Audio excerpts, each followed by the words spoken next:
They called me worthless, right in front of 200 guests. My mother, my uncle, even my own brother laughed when I brought up my dream. You? Start a company? You can't even fix the Wi-Fi, my brother joked, and everyone burst out laughing.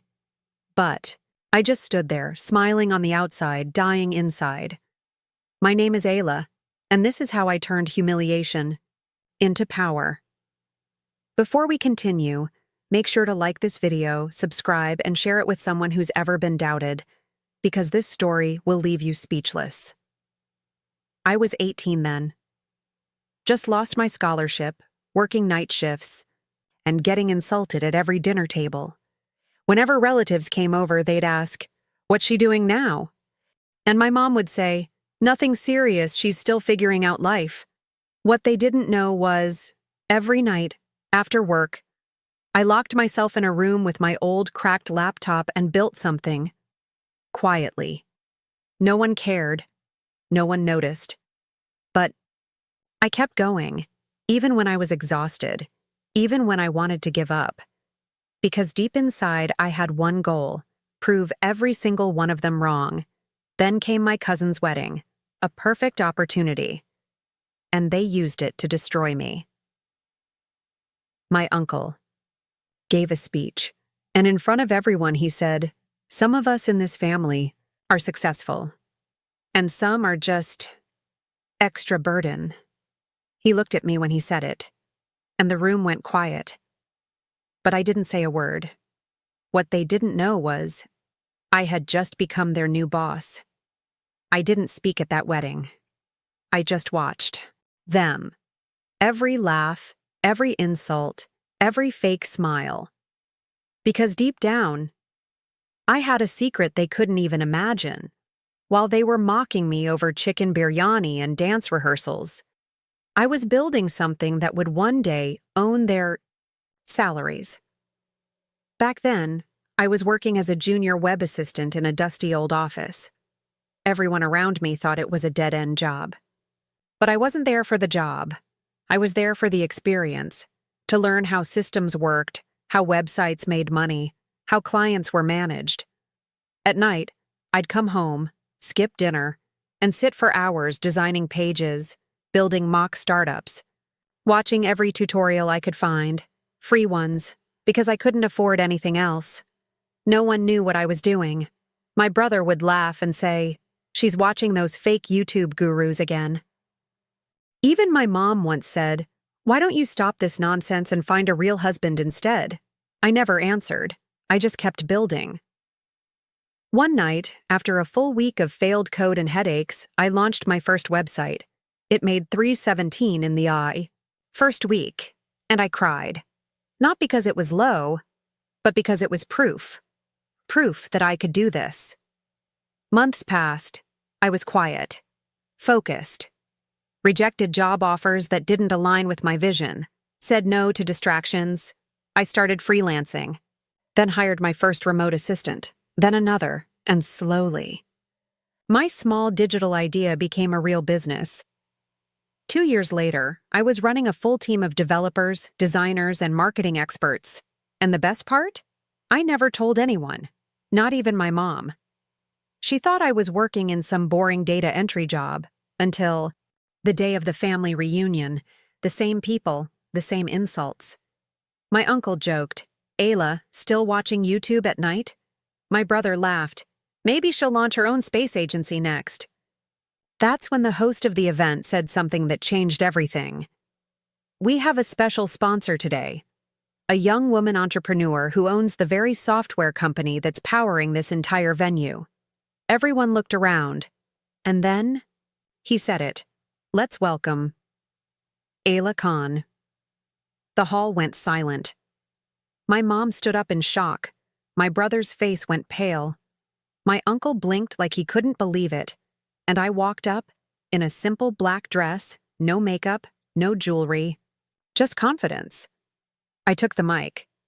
I smiled and I said, "Thank you for doubting me. Without your insults, I would have never pushed this hard." The audience went quiet, but I wasn't done yet. I added, "Also, I own this venue. You're all standing in my building. The silence in that room was heavy. No one clapped. No one blinked. They didn't know whether to feel proud or ashamed. And then I saw him, standing in the corner, wearing a cheap suit and fake smile. My father. The man who left us when I was 10. The man who told my mother, "I'm not built to raise failures." He had started a new family, married a younger woman, and the last time we spoke, he told me, "You're too emotional. You'll never survive in business." Now, he was here, watching me succeed, and I thought that was the end of it. But I was wrong. Because after the event, he walked up to me, and instead of congratulating me, he said something I'll never forget. "You've come far, Ayla. But don't forget, I gave you your first laptop." I stared at him. That old laptop?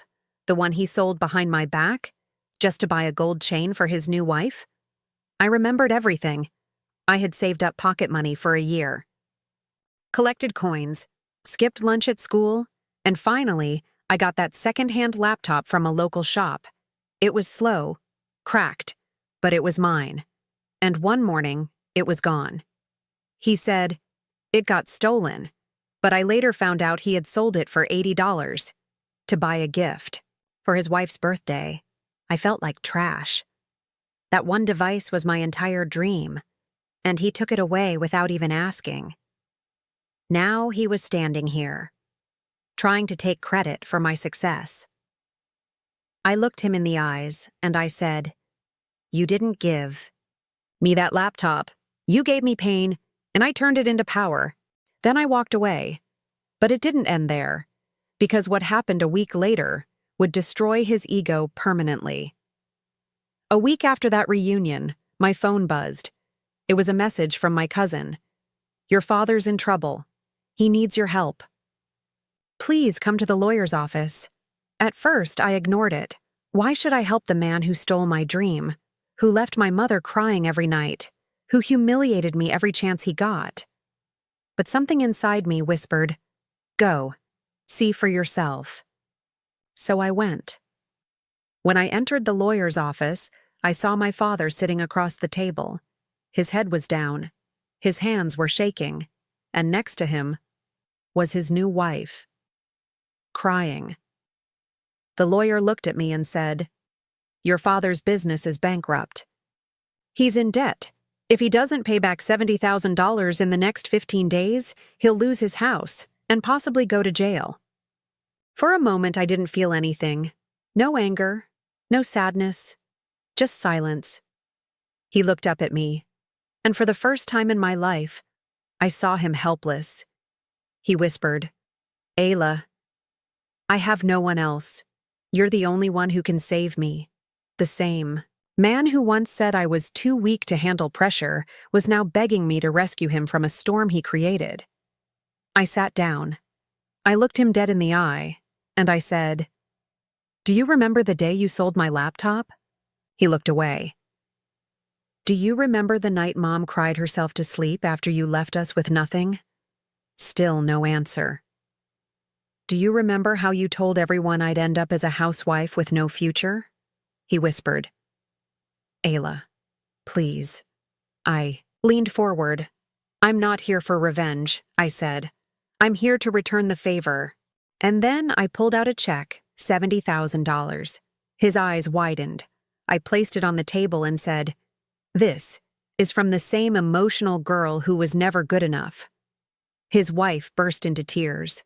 My father covered his face in shame. But just as the lawyer reached for the check, I picked it back up and said, "I changed my mind." Then I walked out of the office. As I walked out of that lawyer's office, my hands were trembling, not from fear, but from power. For the first time in my life, I had the upper hand, and I chose to walk away, not out of hate, but out of respect for the girl I used to be, the one who cried silently when her dreams were taken from her. I went straight to my mother's house. When she opened the door, I hugged her tight. Without saying a word, she was confused. What happened, Ayla? I smiled through tears. I finally forgave the past by choosing not to save it. She didn't understand, so I sat her down and told her everything. The reunion, the speech, my father's downfall, the check. She listened quietly, and then she did something I didn't expect. She laughed, softly, peacefully. "That's my girl," she whispered.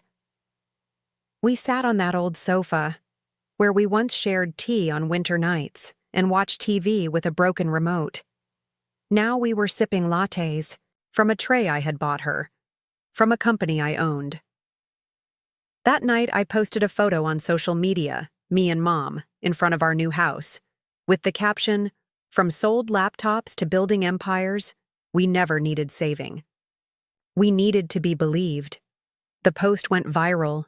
Thousands of messages, thousands of girls saying, "This gave me strength," and one anonymous comment that said, "I'm sorry, you deserved better, Dad." I didn't reply, because the story was never about revenge. It was about rising without apology. It was about showing the world and yourself that no betrayal can bury your worth. And from that day forward, I never looked back.